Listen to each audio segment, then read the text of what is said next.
बोले गंगा मैया की, बोले सत्य सनातन धर्म की, बोले कार्तिक महात्मा की।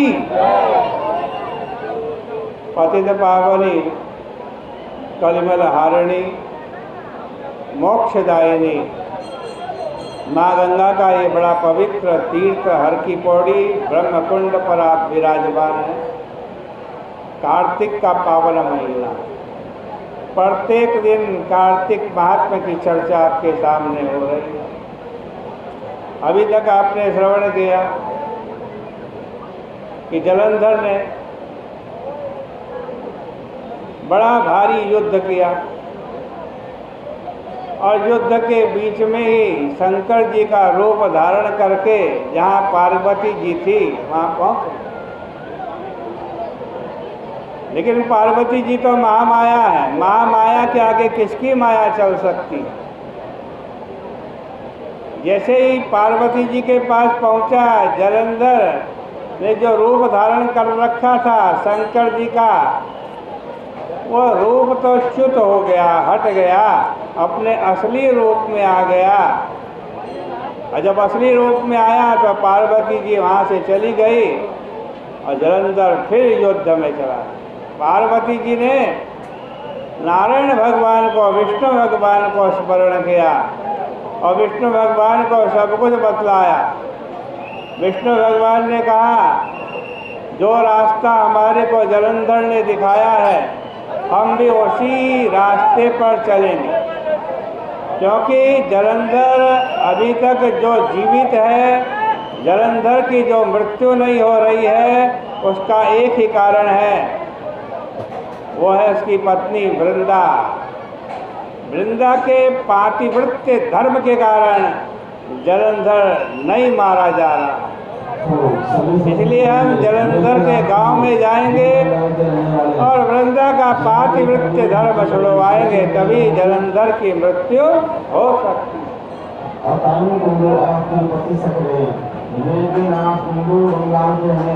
उधर 90वें अध्याय में नारद जी कह रहे हैं, अथ वृंदा तो सा देवी स्वप्न मध्ये ददर्शः भर्तारं मयि पारूढ़ं तेलाभ्यंगं दिगंबरं कृष्ण प्रसून भूषाढ्यं कव्यादगण सेवितं दक्षिणाशां गतं मुंडं तमसः व्यावृतं तदा।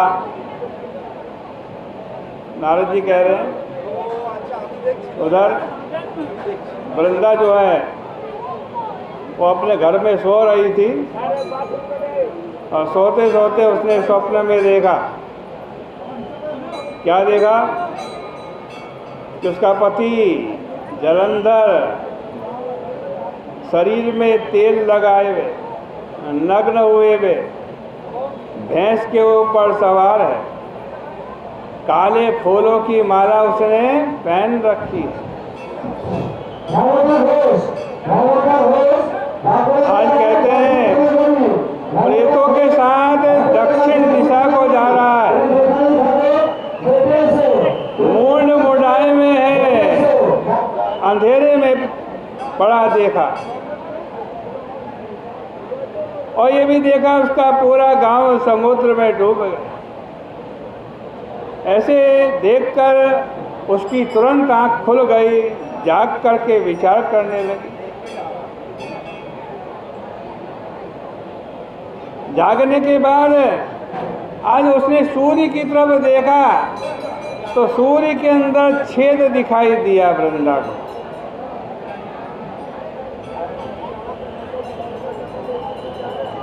चल इस प्रकार अनेक अपशकुन दिखाई दिए, भय से विफल हो गई।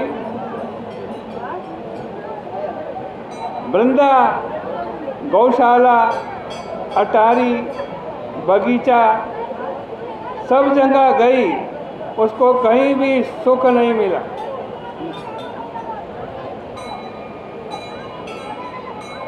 बगीचे में बैठी भी थी वृंदा। उसने उसी समय सिंह मुख वाले राक्षस देखे, जिनका मुख सिंह के समान था। तब भागी तो एक चेला सहित तपस्वी मौनी बाबा को देखा।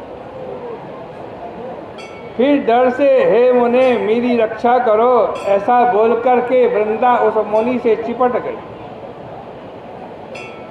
तब मुनि ने डरी हुई वृंदा को देखकर हुंकार जोर से करी और राक्षसों को वहां से भगा दिया। हुंकार से डरे हुए राक्षसों को देख करके आज वृंदा ने दंडवत उस मुनि को प्रणाम किया और कहने लगी कि हे कृपानिधे, तुमने मेरी रक्षा की। मैं अपने पति का हाल जानना चाहती हूँ।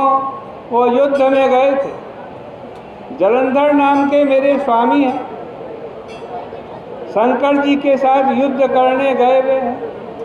इस समय वो कैसे होंगे, ये बतलाओ। नारद जी पृथु नाम के राजा से कहते हैं कि मुनि ने वृंदा की बात सुन करके बड़ी कृपा से ऊपर की ओर देखा। इतने में 2 बंदर आए, उस मुनि को प्रणाम किया, मुनि के आगे खड़े हो गए। मुनि ने अपनी भौहों की इशारे से उनको कुछ कहा। बंदर वहां से चले गए। क्षण भर बाद वो बंदर आए। एक बंदर के हाथ में जलंधर का सिर था और दूसरे बंदर के हाथ में जलंधर का धड़ था, अलग अलग। यह देख करके वृंदा दुख से बेहोश होकर के जमीन पर गिर पड़ी। मुनि ने अपने कमंडलों का जल वृंदा के ऊपर छिड़का तो होश आया। तब अपने पति का माथा चूम करके रोने लगी। रो करके वृंदा उस मुनि से बोली, हे प्रभु, जो मेरे को सुखपूर्वक बातों से आनंदित करता था, सो बिना अपराध के आज वो मेरे साथ बोलता क्यों नहीं।